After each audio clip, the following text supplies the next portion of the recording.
Mali, USA, le Pentagone ne sait pas s'il a formé le putschiste, Capt. Ibrahim Traoré, du Burkina Faso publié le 11 octobre 2022 par Miadjo. Le capitaine Ibrahim Traoré a déposé le dernier homme qui a renversé le gouvernement, le lieutenant-colonel Sandaogo Damiba, qui a suivi un entraînement intensif avec les Américains. Au Burkina Faso, à la fin du mois dernier, le capitaine Ibrahim Traoré a renversé le lieutenant-colonel Paul-Henri Sandaogo Damiba, un autre officier militaire qui avait pris le pouvoir lors d'un coup d'État en janvier. La semaine dernière, Traoré a été proclamé chef de l'État, chef suprême des forces armées, selon un communiqué officiel. Avant son putsch, Damiba a participé à au moins une demi-douzaine d'événements de formation américains, selon le commandement américain pour l'Afrique, ou AFRICOM. En fait, depuis 2008, des officiers formés aux États-Unis ont tenté au moins 9 coups d'État,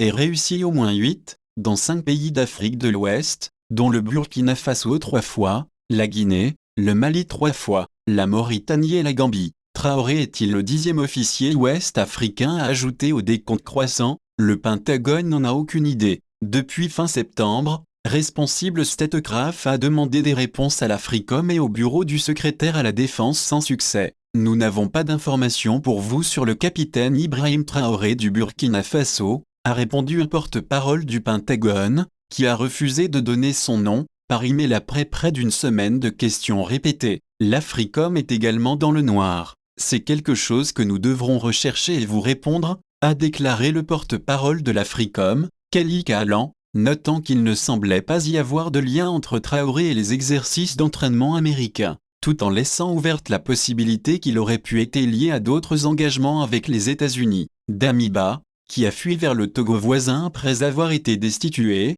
avait pris part à de nombreux engagements américains. En 2010 et 2020, par exemple, il a participé à Flintlock, un exercice annuel du commandement des opérations spéciales en Afrique axé sur le renforcement des capacités de lutte contre le terrorisme des pays d'Afrique de l'Ouest, notamment le Burkina Faso, la Guinée, le Mali et le Niger. En 2013, Damiba a participé à un cours de formation et d'assistance aux opérations de contingence en Afrique. En 2013 et 2014, il a suivi un cours d'officier de base du renseignement militaire parrainé par les États-Unis. Et en 2018 et 2019, Damiba a participé à des engagements avec un élément de soutien militaire civil américain au Burkina Faso, et il n'était guère une valeur aberrante. En 2020, le colonel Assimi Goïta, qui a assisté à des exercices d'entraînement américains et à un séminaire de l'Université des opérations spéciales conjointes à la base aérienne MacDi en Floride, a dirigé la junte qui a renversé le gouvernement malien.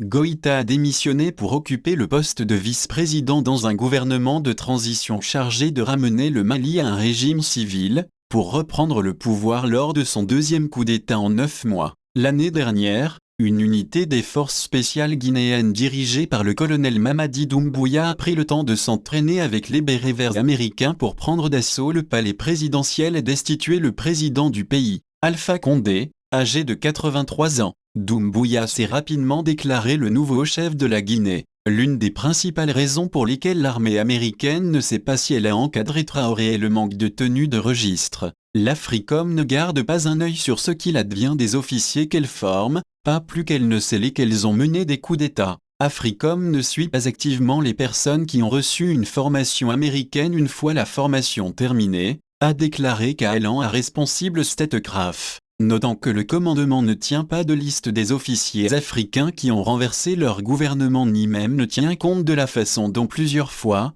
cela s'est produit. AFRICOM ne maintient pas de base de données avec ces informations. Le bureau du secrétaire à la défense espérait que le Centre africain d'études stratégiques, une institution de recherche du Pentagone ou le département d'État pourrait avoir des informations sur Traoré. Le département d'État a refusé de commenter le dossier. Le Centre pour l'Afrique n'a pas répondu aux multiples demandes de renseignements de Responsible Statecraft.